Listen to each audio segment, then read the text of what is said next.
Students, a very good morning to all of you.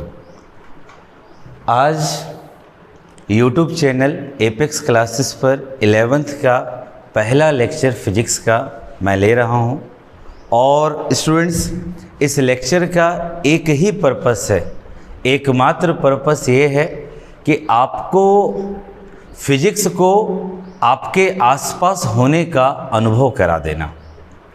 आपके आसपास मौजूद है फिजिक्स, आप उसको शब्दों से जोड़ लीजिए तो आप समझ पाइएगा फिजिक्स है क्या। कुछ एग्जाम्पल से मैं बताने का प्रयास करूंगा व्हाट इज़ फिजिक्स।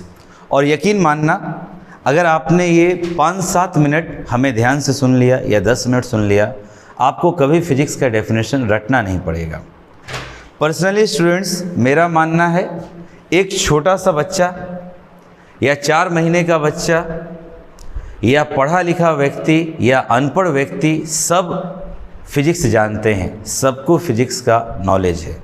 मैं बताना चाहता हूँ वास्तव में हम सभी लोग फिजिक्स के ज्ञाता हैं, पर उसको समेटने का ज़रूरत है। आइए देखते हैं। जैसे आप देखिए, अगर हम सभी लोग जानते हैं आकाश में सूर्य है, चंद्रमा है, तारे हैं, सितारे हैं, ये सब लटके हुए हैं। जब सूर्य से पहली प्रकाश की किरण निकलती है तो सूर्य पूरब दिशा से सूर्योदय होता है। पर जब सूर्योदय होता है तो हम सभी लोग जानते हैं एक लाल रंग का प्रकाश आकाश में चारों तरफ फैल जाता है। कुछ समय बाद दोपहर होती है और जब दोपहर होती है तो हम लोगों को खुद पता है हर जगह श्वेत धूप का चादर चारों तरफ फैल जाता है। गर्मी लगने लगता है, मौसम गर्म हो जाता है। खेतों में, मकान की छतों में, नदियों में, तालाबों में, समुद्र में हर तरफ श्वेत धूप का चादर फैल जाता है। दोपहर हुई, दोपहर के बाद धीरे धीरे सूर्य पूरब दिशा से सफ़र करते हुए पश्चिम दिशा की ओर बढ़ता है और पश्चिम दिशा में जब सूर्य पहुंच रहा है, शाम होने का समय हो रहा है, तो सूर्यास्त होने लगता है। और जब फिर से सूर्यास्त हो रहा है तो आप देखिए सूर्यास्त के क्रम में फिर से लाल रंग चारों तरफ फैल जाता है और धीरे धीरे रात्रि का समय हो जाता है।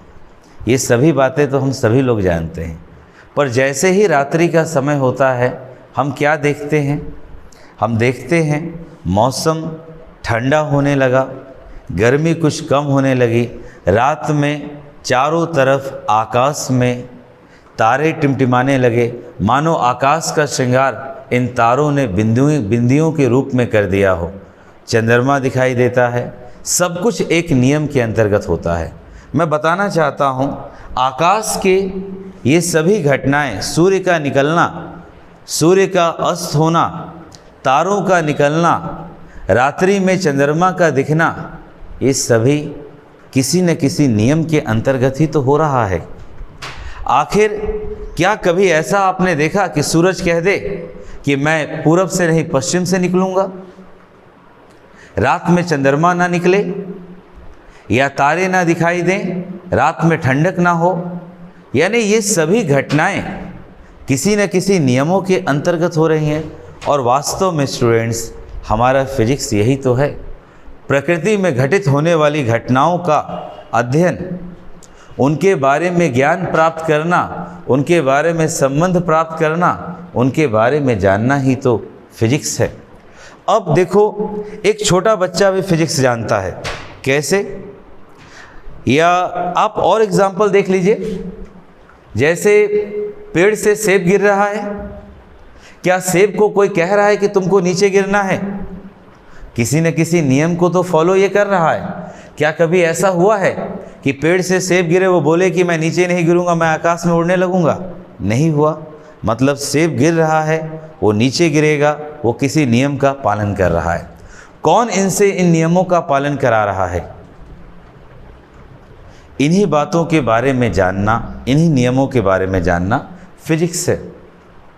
बारिश हो रही है, पेड़ों से पानी होते हुए, या आकाश से वर्षा हो रही है, जल नीचे गिर रहा है। एक छोटा बच्चा चल रहा है, चलने के क्रम में उसके पैरों और धरती के बीच में घर्षण लग रहा है। उसे पता है अपने पिता के हाथ को पकड़ेगा, दबाएगा, बल लगाएगा तो आसानी से चल पाएगा। किसी छोटी वस्तु को पकड़ने के लिए उसको बल लगाना पड़ता है। ये सब क्या है? आपका फिजिक्स ही तो है। मैं बताना चाहता हूँ, फिजिक्स को हम अपने आसपास घटित होने वाली घटनाओं के आधार पे जान जाते हैं।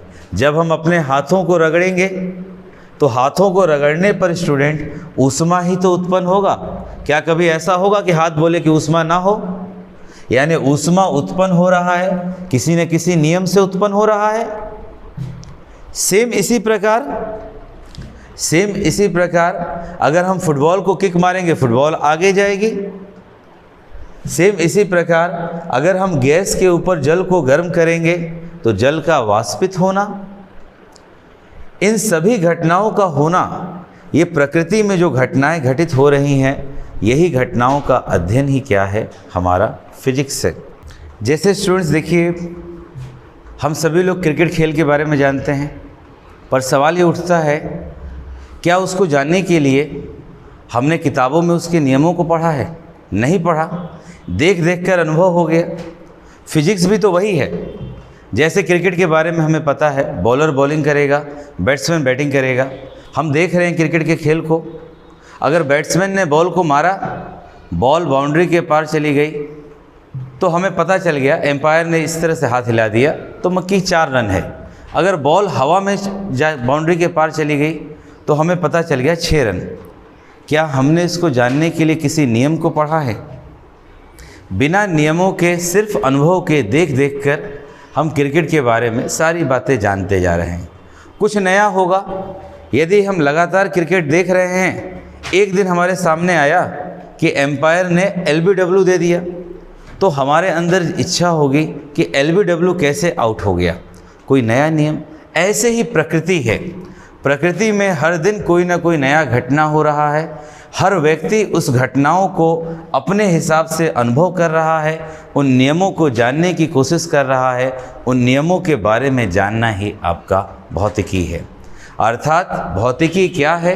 प्रकृति में घटित होने वाली घटनाओं का सही तरीके से अध्ययन, क्रमबद्ध तरीके से अध्ययन, उनके बारे में जानकारी प्राप्त करना, क्यों होती है ये घटनाएं, उनके बारे में जानना, यही आपका फिजिक्स है। वास्तव में फिजिक्स आपका प्राकृतिक विज्ञान ही है। आइए देखते हैं फिजिक्स। सेम वही स्टूडेंट्स, फिजिक्स भौतिक विज्ञान, विज्ञान की वह शाखा है जो प्रकृति और उसके नियमों तथा प्राकृतिक परिघटनाओं के अध्ययन से संबंधित है, जिसे हम भौतिकी कहते हैं। Physics is the branch of science. आप खुद देखें, हम लोग साइंस के विद्यार्थी हैं और फिजिक्स पढ़ रहे हैं, मतलब physics is the branch of science which deals with the study of nature and it's law and natural phenomena called physics. यानी फिजिक्स विज्ञान की वह शाखा है जो प्रकृति और उसके नियमों का तथा प्राकृतिक परिघटनाओं के अध्ययन से संबंधित है, जिसे हम भौतिकी कहते हैं। लास्टली स्टूडेंट्स, मैं उम्मीद करता हूँ मेरे एक छोटे से प्रयास से आपको कुछ फिजिक्स के बारे में जानने को ज़रूर मिला होगा, और कम से कम इस छोटे से प्रयास के आधार पे अब आप फिजिक्स को डिटेल में समझा सकते हैं। कुछ बेहतर लाइन्स हैं। जब भी पढ़ाई करने बैठें, ये सोचें कि हम आखिरी बार पढ़ रहे हैं, कल मेरा एग्ज़ाम है। यानी अगर आप ये सोचकर पढ़िए कि कल ही आपका एग्ज़ाम है, भले 15 मिनट 20 मिनट के लिए पढ़िए, यकीनन इस सोच के साथ की गई तैयारी एक अलग लेवल की तैयारी होगी और आप बड़े से बड़े एग्ज़ाम को आसानी से पास कर लेंगे।